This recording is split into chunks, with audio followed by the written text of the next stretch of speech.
Hello friends, मैं संतोष आपके अपने संतोष वर्मा ब्लॉग में स्वागत करती हूँ। आशा करती हूँ आप सभी स्वस्थ होंगे, मस्त होंगे और खुश होंगे। बड़ी बहनों को राधे राधे, बच्चों को ढेर सारा प्यार और बड़ों को चरण स्पर्श। और ये हो रहा है सुबह का समय, तो आप सभी को राधे राधे, गुड मॉर्निंग। और बस मैंने अभी पूजा ही की है और पूजा करने के बाद में मैं ये सारे जो घर का सामान है, सारा जो बच्चे कपड़े पहनते हैं नहा के, वो सारे इधर उधर फैला देते हैं, तो उन सबको समेट रही हूँ। और कुछ दिन पहले मैंने कुछ नए बोलने की शुरुआत की थी, जैसा कि आप लोगों के साथ में मैंने शेयर भी किया था कि मैं कुछ नया बोलने की शुरुआत करती हूँ। तो हुआ क्या, जब मैंने एक दिन बोला और दूसरे दिन वही चीज़ बोली, तो कॉपीराइट क्लेम आ गया और उसकी वजह से फिर मैंने वो सब बातें बोलना बंद कर दिया। तो मैं आपको बता देती हूँ कि देखिए, कोई भी नहीं चाहेगी यूट्यूबर कि उसके ब्लॉग वीडियो पे कॉपीराइट क्लेम आ जाए, और मेरे पे 2 बार आया था। तो इसी वजह से फिर मैंने वो सब बोलना बंद कर दिया। जैसे हम इंट्रो को करते हैं तब उस पे मैंने बोलना शुरू किया था, जैसे Santosh Verma blog, welcome back to my blog, इस तरह से मैंने बोलना शुरू किया था। लेकिन वो मेरा सक्सेस नहीं हुआ और वहाँ से कॉपीराइट क्लेम लग गया मेरे ऊपर, 2 बार लगा एक साथ ही। तो इसी वजह से मैंने तीसरी बार का चांस नहीं लिया, और नहीं 3 बार हो जाता तो मुझे वार्निंग हो जाती ज़्यादा ही तगड़ी। तो इसी वजह से मैंने वो काम नहीं किया। और मैंने ये बात शानू यश को भी बताई, तो उन्होंने भी कहा मम्मी ऐसा काम मत करो, नहीं 3 बार आपकी उस पे कॉपीराइट क्लेम आ जाएगा वीडियो पे, तो फिर गलत हो जाएगा कुछ ज़्यादा ही, और आपका फिर चैनल भी वो बैन कर सकते हैं, बंद कर देंगे पीछे से। इसी वजह से वो सब चीज़ मैंने बोलना बंद कर दिया। और जैसे मैं सुबह शुरू से शुरुआत करती आ रही थी बोलने की, वैसे ही फिर मैंने दोबारा से बोलना शुरू कर दिया, वैसे ही मेरा इंट्रो शुरू हो गया। तो इसी वजह से अब कुछ दिनों की वीडियो से मैं वैसा वाला इंट्रो नहीं करती हूँ, ताकि कहीं दोबारा से कॉपीराइट क्लेम ना आ जाए। और डर लगता है ना, देखो अभी तो मेरा चैनल आगे बढ़ा भी नहीं है अच्छी तरह से, उस पे भी पूरी तरह से कॉपीराइट आने लगा, वो भी एक बार नहीं 2-2 बार की वीडियो पर लगातार आया। तो इसी वजह से मन में अंदर से डर लगने लगा कि अभी तो हम सीढ़ी के पायदान तक नहीं पहुँचे हैं और हमारा कहीं चैनल बंद ना हो जाए। तो इसी वजह से मैं डर गई थी और कुछ नहीं है। और यहाँ पे मैं साफ़ सफाई करने के लिए लग गई हूँ। तो अभी मेरे पास काफ़ी समय है और मैंने बच्चों को अभी नाश्ता भी नहीं कराया, बस बच्चे नहाने धोने की तैयारी कर रहे हैं और मैं नहा के हटी हूँ। और नहाने के बाद में बस पूजा करके आई हूँ। तो यहाँ पे काफ़ी कुछ गंदा हो गया था, बहुत ज़्यादा गंदगी हो गई थी। अब होता ये है ना कि रोज़ यहाँ से सामान निकालना है, रोज़ इसमें रखना होता है, तो फिर गंदगी फैली जाती है। और कल मैं वहाँ पे गई थी सामने वाले घर में अपने, जो हम मैंने आप लोग के साथ में शेयर भी किया था कि उनके यहाँ पे इंटीरियर का काम चालू है। तो वहाँ से मैं एक पट्टा सा बनवा के लेकर आई थी, फट्टा जिसे कहते हैं, वो बनवा के लेकर आई हूँ, प्लाई वगैरह लगवा के। और जो मैं पहले इस्तेमाल करती थी, वो मैं आप लोगों को दिखा दूँगी कि मैंने कैसे लगा रखा था और कैसे उसकी शेल्फ़ बनाई थी। और यहाँ ये 2 मटकी हैं जो कि रबड़ी की निकली थी, तो वो भी मैंने धो माँज के यहीं रख दी थी। तो कल आंटी आएँगी उनको दे दूँगी, वो माँग भी रही थी। और देखिए, ये जो पुराना सा फट्टा है, इस पे मैं सामान रखती थी, और ये वाला जो नया है फट्टा, इसे मैं बनवा के लेकर आई हूँ वहाँ से। तो दोनों तरफ मैंने माइका लगवा दी है और माइका लगवा के मैं इसे बनवा के लेकर आई हूँ। अब मैं डिब्बों पे लगा के देख रही हूँ, तो मैंने लगा रखे हैं जो तेल के डिब्बे होते हैं, उनके ऊपर इसे रख लेती हूँ, तो इस तरह से मेरी यहाँ पे एक शेल्फ़ बन जाती है। तो मैं उसी पे लगा के देख रही हूँ, लेकिन जुगाड़ नहीं बन रहा बिल्कुल भी, क्योंकि दोनों तरफ से फिर डिब्बों ने जगह घेर ली है।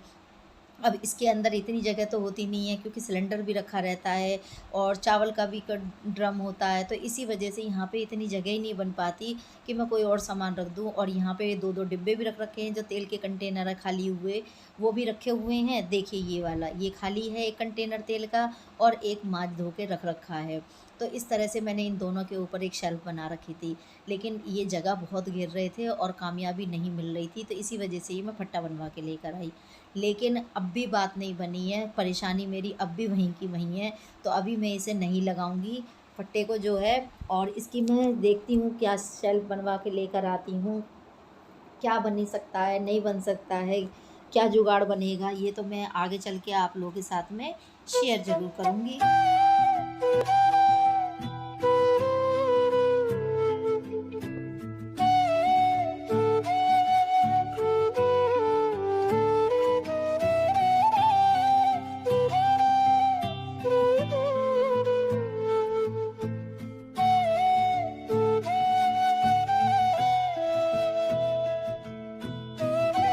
बहुत मेहनत और मशक्क़त करने के बाद में नतीजा यही निकला कि मैंने सामान ऐसा का ऐसे ही, जैसे एज़ इट इज़ था वैसे ही मैंने सामान भर दिया।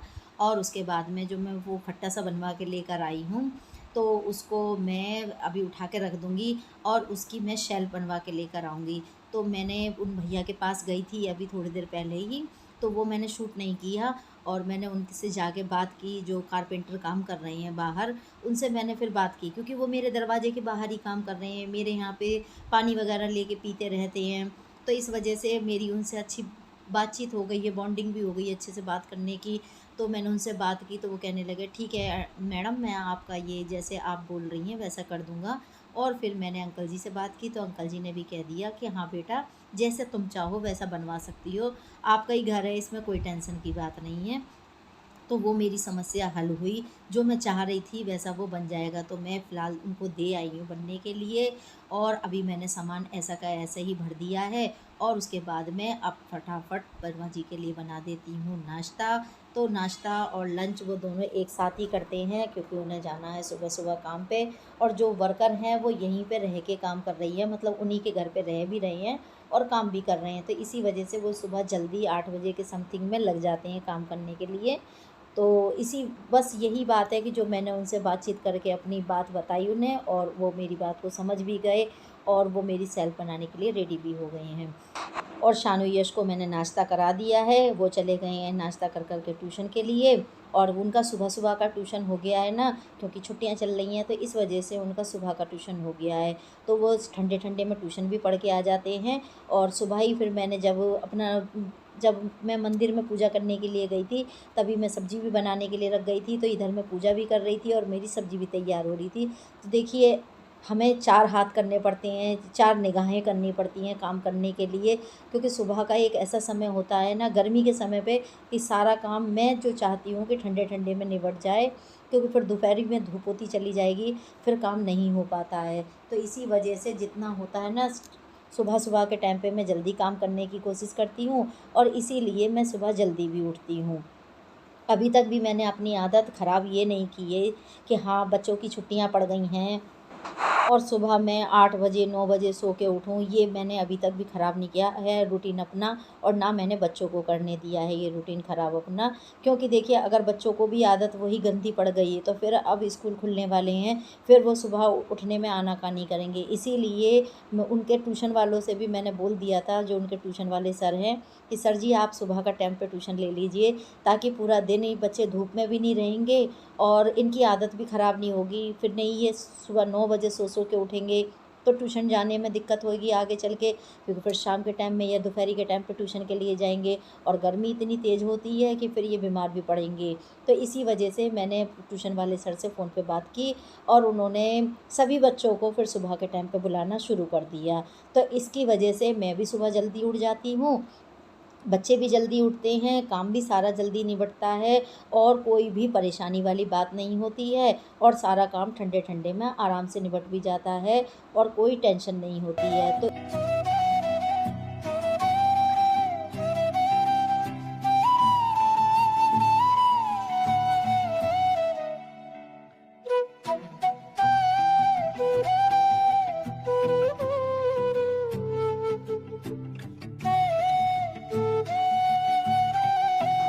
तो अपनी आदत ख़राब करना और बच्चों की आदत ख़राब करना हम माँ के हाथ में होता है। अगर हम भी अपनी आदत ख़राब कर लेंगे तो देखिए, हमारे साथ-साथ हमारे बच्चों की भी आदतें ख़राब होती चलती हैं। और फिर होता क्या है कि ना तो हस्बैंड का लंच पैक कर सकते हैं, ना बच्चों को समय से नाश्ता दे सकते हैं, और ना खाना बन पाएगा। तो सारा ही रूटीन बिगड़ जाता है। और देखिए, यहाँ पे हमारे वर्मा जी ने नाश्ता भी कर लिया, टिफ़िन भी पैक हो गया है उनका, और वो चले जाएँगे अपने काम पे। तो कितना आराम से काम भी हो रहा है, बच्चे भी ट्यूशन चले गए हैं। और देखिए, मुझे घर से निकले हुए, मतलब ससुराल से आए हुए काफ़ी साल हो चुके हैं, लेकिन आज तक का रिकॉर्ड है कि जो मैंने कोई भी काम ऐसा किया हो कि मेरे घर में कोई दिक्कत आई हो किसी बात की। क्योंकि सुबह जल्दी उठती हूँ तो किसी को कोई परेशानी नहीं होती।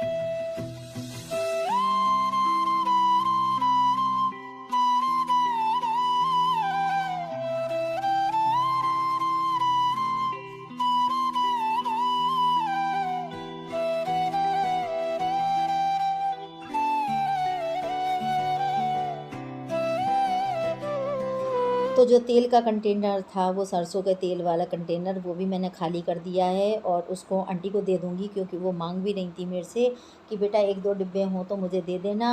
और ये जो चीज़ मैं आपको दिखा रही हूँ, ये मेरे किचन में नई ऐड हुई है, तो मैं आप लोगों के साथ में ज़रूर शेयर करूँगी। और ये जो वर्मा जी के दोस्त हैं, जो उनके फ्रेंड हैं, वो ये लेकर आए हैं आसाम से।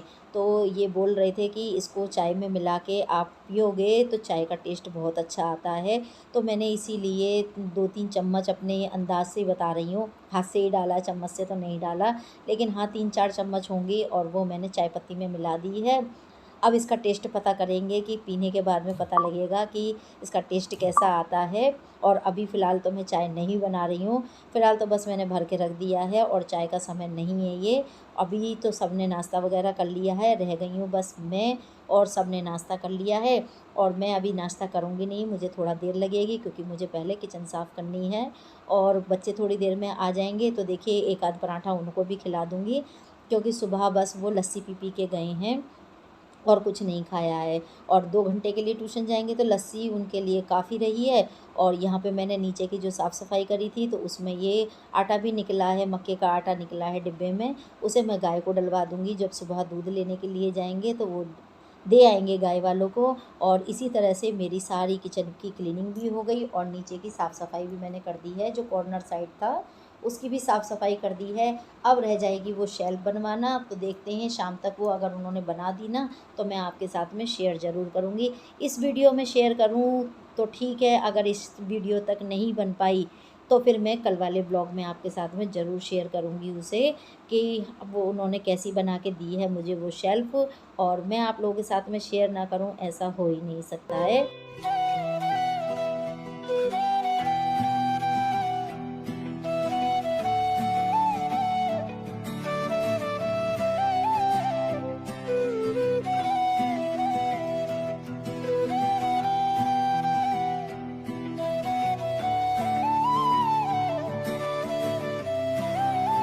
तो मैंने सुबह बर्तन वॉश कर रहे थे, जब दूध लेकर आए थे वर्मा जी, तो ये सारे मैंने बर्तन वॉश कर दिए थे साथ के साथ में। तो अब इनको सबको उनकी जगह पे लगा दूँगी। और वर्मा जी कुछ मेरे से बात पूछ रहे हैं, तो मैं उसका उन्हें जवाब दे रही हूँ। तो फ्रेंड्स, आप लोगों को मेरा ब्लॉग वीडियो कैसा लगता है, आप मुझे कमेंट करके बताइए। अच्छा लगे तो लाइक कीजिए, फैमिली एंड फ्रेंड्स में शेयर कीजिए और मेरे चैनल को सब्सक्राइब कर लीजिए। और देखिए, चैनल को सब्सक्राइब ज़रूर कर लिया कीजिए, ताकि आप तक मेरी रोज़ वीडियो वाली जो वीडियो हैं वो पहुंच सके। और जो बेल आइकन आता है ना, उसको भी ज़रूर दबा लेना भाई, जभी तो वीडियो आएगी। और यहाँ पे हमने बर्तन वगैरह वॉश करने के बाद में बच्चे भी आ गए थे जब तक ट्यूशन पढ़ के, और फिर मैंने खाने की तैयारी उनकी भी कर दी। तो मैंने बनाई थी सुबह भिंडी की सब्ज़ी, अब रोटियां भी सेक ली हैं, अचार है और आम काट लिए हैं। तो फ्रेंड्स, आप लोग भी मेरे साथ खाना खा लीजिए। Thank you for watching.